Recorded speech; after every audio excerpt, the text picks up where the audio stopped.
when it comes to Caribbean American or African American or Africans, there is a wide disparity between the three. And it's because of the upbringing. And it's American, Black American, or what we call, if you're in America, Black immigrants, like immigrants who are not from America. Right. Those two, I feel like, have like clashes. It's a divide because especially, like with some people growing up, they're like, oh, well, Americans are considered disrespectful, or we're considered to not have culture. Yeah. And so, it's like, don't you bring that American girl home because they're disrespectful. They don't have dreams. They don't have, we don't have no roots. We don't have no connection to our Blackness. Like we don't understand our Blackness. And it's not even about the Blackness. It's not like when it comes to intergenerational.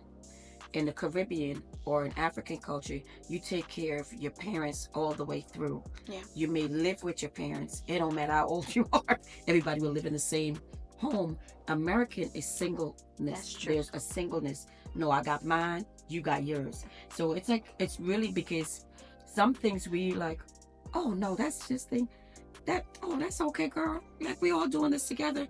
But then you get a pushback sometimes from African American kids, like, no, that's not how we do that. Y'all crazy? So you do get those pushback because we are intergenerational. We live intergeneration. We don't wait till we can't wait till we're 18 to move out. No, we there till we 35. Right. And that's a good point. Because if you notice, other cultures, she's right. They just, everybody, they kind of stick strongly together. But if I had something to talk about, it would be the trauma aspect.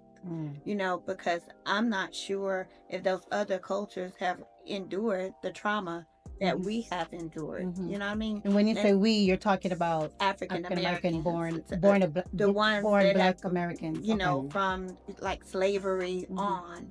And so I don't know how that is that years and generations may have passed on, but it's somewhere embedded in our psyche that there's some type of divide. So we didn't have that.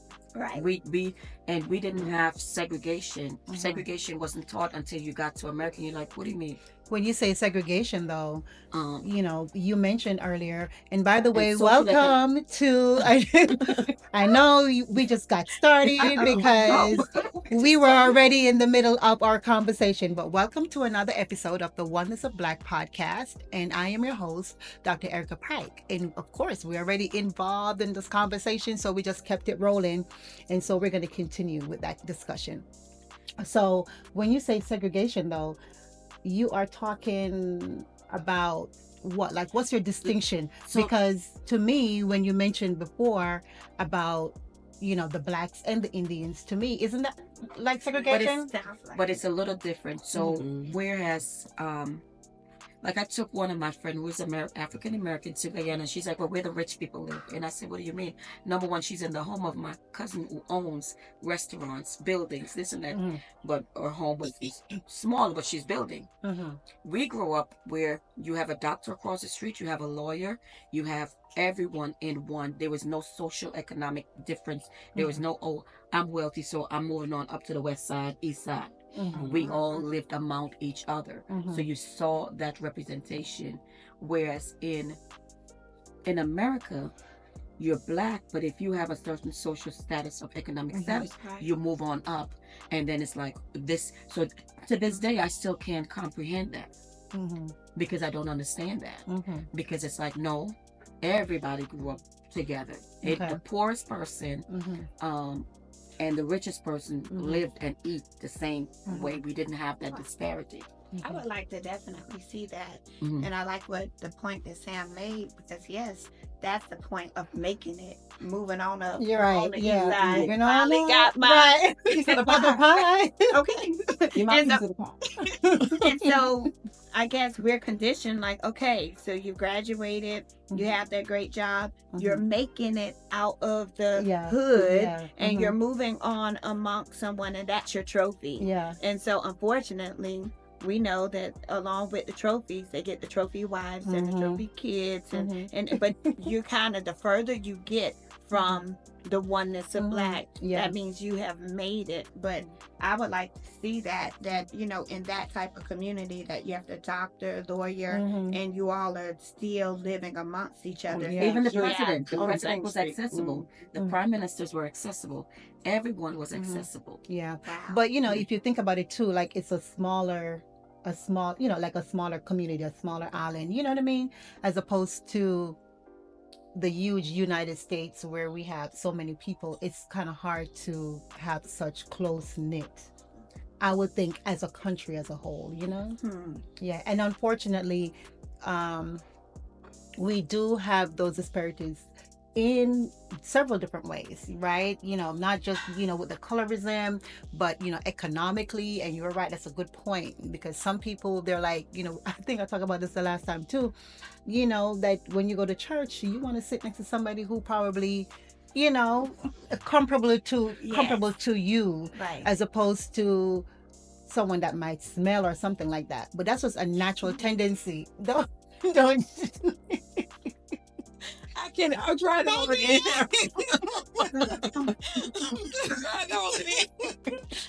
in. No, but I mean, if you're being honest, right? If you're being honest, like, do you want to sit next to someone who's going to make you? Smell? Yeah. You person, Rashida? No. Rashida, person. She'd be the first one to say, no. I smell something, right? But of course, we're trying to be Christ-like and inviting, and think about the person's soul. Yeah. Well, let me make. That's what we want to do. Think about their soul and their body.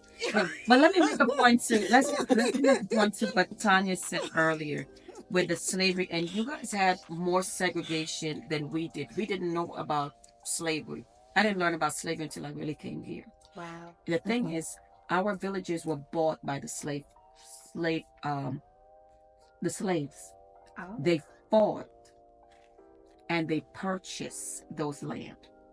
So we knew this land belonged to us. This village belongs to us. It was purchased and then, like, if you go to Guyana, there's this big man named Coffee, a big black man.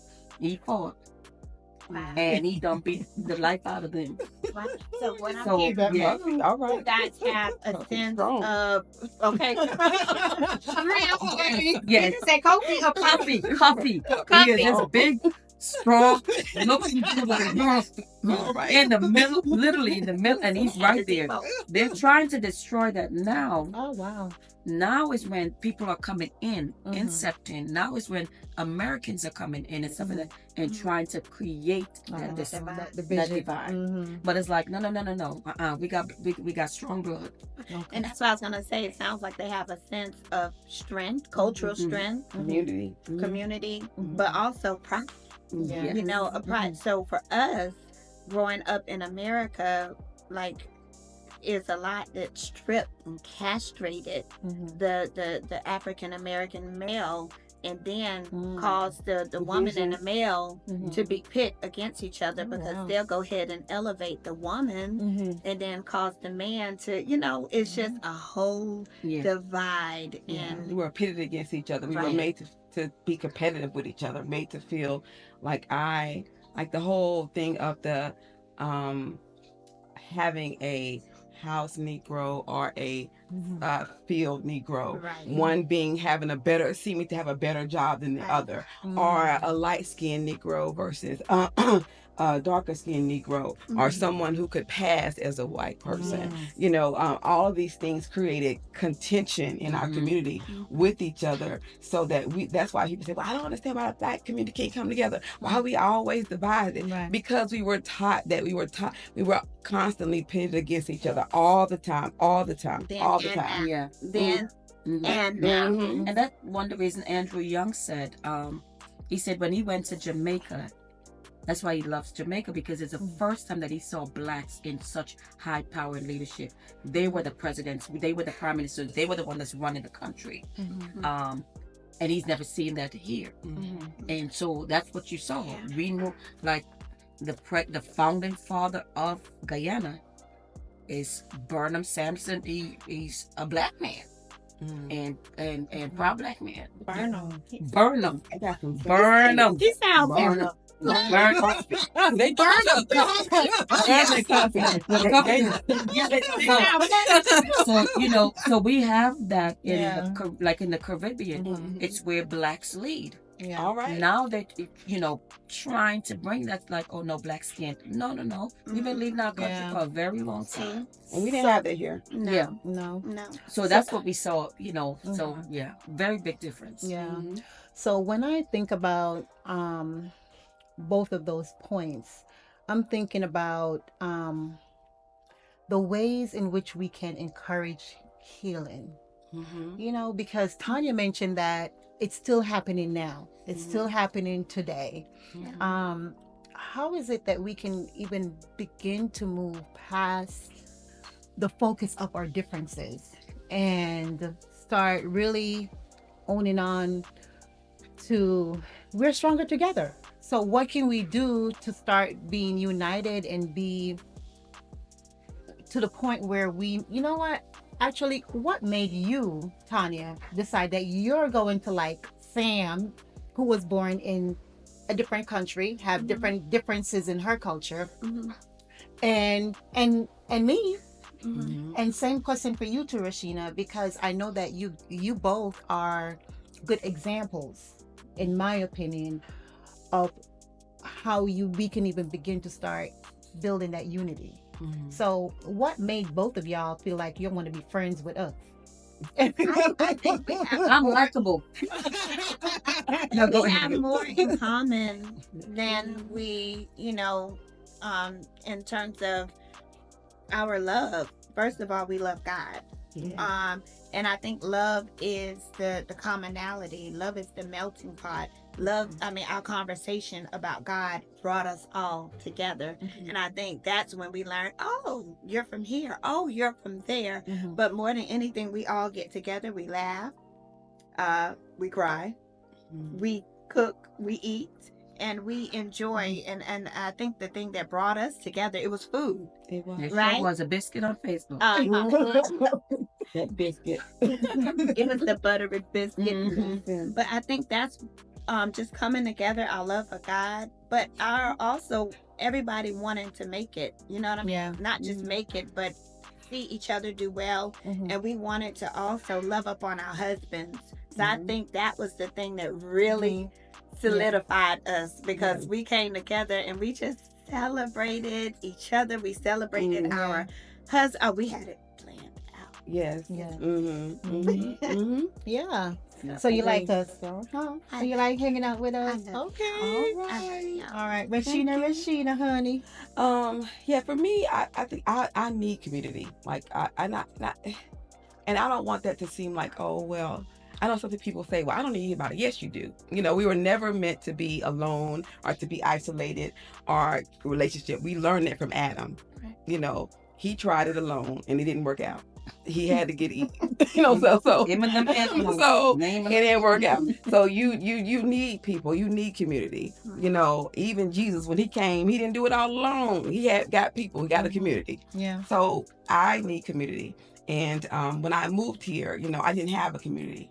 And so, just when I found friendship, it's Sam and then, Tanya and then Erica, it was amazing to me at first. I'm like, oh my gosh, these people are so different than me. They're so different than me, but we work out, we work out, we have such differences in things we do, things we like, foods we eat, things we enjoy.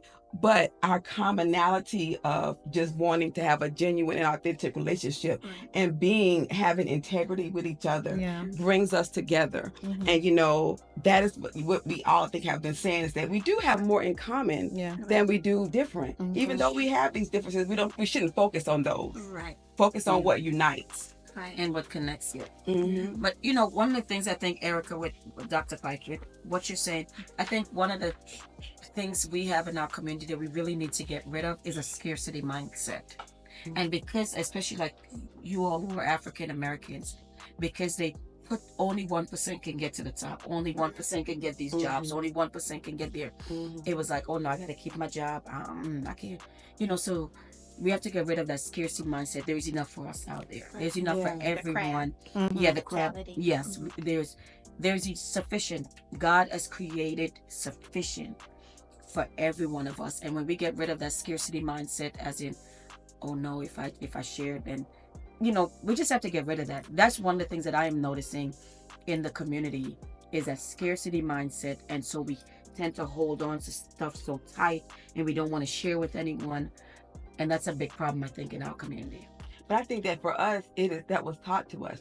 Not even taught to us, it was our reality. We did live with scarcity. We did live with not having, like you said, with slavery. So, our forefathers and all of those people, they were like, whatever we get, we got to keep it for the family. We got to keep it because we don't have that much of it. We don't know we're gonna get it again. And I'm gonna teach my daughter, when she gets something, hold on to it. And then when I have my children, I'm gonna teach them, when you get it, hold on to it. So that kind of thing has been taught to us generationally.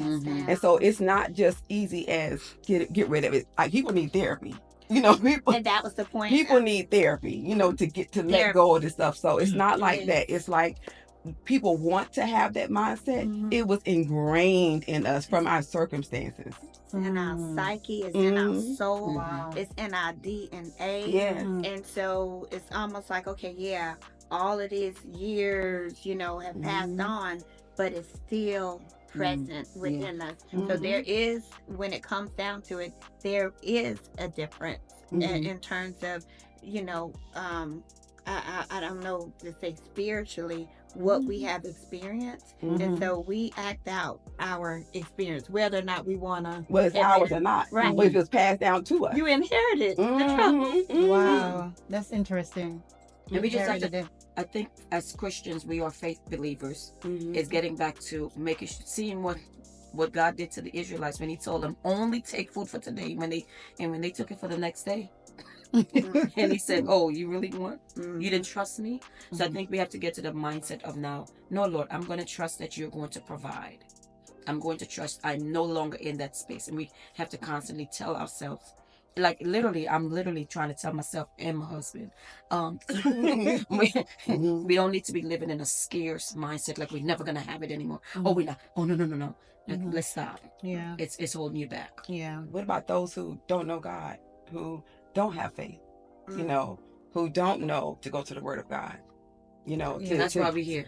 Yeah. As I'm saying, those people, I'm saying, because we can rely on that. We can rely on going to the Bible. We can rely on the scriptures, but not everybody knows the scriptures. Not everybody knows God and knows Him intimately. Yeah, that is so true. That's true. So, any last minute wisdom or any wisdom that you can actually share with our listeners today in regards to continuing to build the unity so we can be stronger together? My biggest thing is, we never know who God will use to bless us, who God will use to be instrumental in our lives. Yes. And if we're closed-minded and don't have a growth or open mind towards other individuals because of, oh, you're too dark, so I don't want to be your friend, or you're too light, or whatever the case might be. Your hair is so I don't want to be your... What is nappy hair? Nappy hair. Let me check my notes. You gotta pull out like this. You gotta pull it out. Oh my God. How is my edges down? Is my edges right? Is my edges right? You gotta pull it out. No. Oh my God. We saw it. It's gonna be here. Go ahead. But, looking beyond just the simple things, because some of the times it's not anything major. I can understand like a huge difference, right? In personalities or in some, in whatever it is. And you're like, you know what? I don't need to be around this person. I get it. But for simple things as, you have an accent, or, we were raised differently or born in different places. I often say that we don't have a choice in where we're born. We just don't. Like, our parents didn't either. And so because they didn't have a choice, we didn't have a choice. We're here. Right? So we just have to be open to growth in our mind.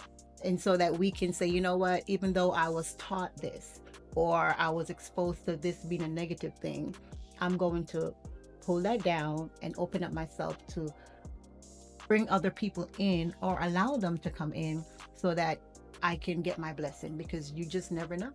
Right. You're right. You never know. So, ladies, you guys are awesome as always.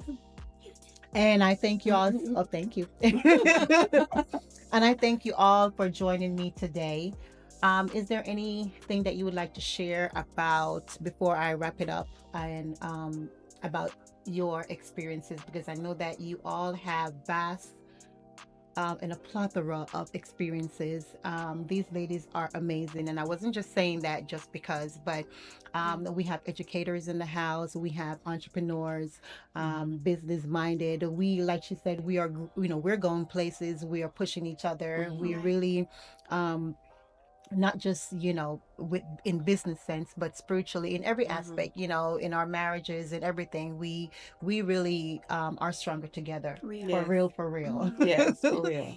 So can you both, all of you, not both, all of you, take a minute and just kind of share about what you're doing right now, some and how people can reach you if they need to reach you for business purposes or for whatever it is. Just share a little bit. Okay, so I have a nonprofit called Young Dreamers International, focusing on focusing on young Black and brown young men. That doesn't mean that we discriminate against anyone, but because of the disparity, we want to make sure that we're giving them an advantage and the resources that they need to get a leg up. And so I also do coaching. I'm an anger management. I got all kinds of coaching services, which will be coming up pretty soon. But you can visit youngdreamersint.org and get all the information that you need on there. And so thank you, Dr. Pike, for this platform, and I really appreciate it. Awesome. My pleasure. All right, who's next? Go around. Well, we got to go on the road. I'm Tanya Clinton. You can find my information on TanyaClinton.com. And I am a praying mom. And so, but I call it praying mama. Praying mamas. Listen, mamas, we need to listen. Yes. Praying mamas. So every Tuesday, you could find me on Facebook Live. I am praying not only for mothers, but I'm praying for fathers, praying for the community. So every Tuesday at 5:30 a.m. Standard Wake up, time. y'all. Wake up. Wake up to pray up. Okay, so we're going to pray attention, especially praying for our youth. I am an educator at an alternative school, so I love working with our children and pouring into our youth. So lift me up. Yes. Yeah. We got you. Woo-hoo. I am Rashina Smith, and listen, before y'all say she's doing too much, check out Ecclesiastes 11. Yes. Give us the word. Listen, it'll tell you to do 7 to 8 things because you don't know what's gonna happen. Okay. Yes. So I'm doing 7 to 8, maybe 9. But so I my background is in the financial sector. I have 20 plus years in that arena. I have an accounting degree. I've done all kinds of things in that area, but right now I'm focused on planting my own garden, being an entrepreneur. So my things are, you can find me on, I have a platform called Giggles and Grace. So I do that with my sister. It's a podcast, and so it's at Giggles and Grace Podcast. Then I also do financial literacy posts and things for under the Maximum Wealth Group.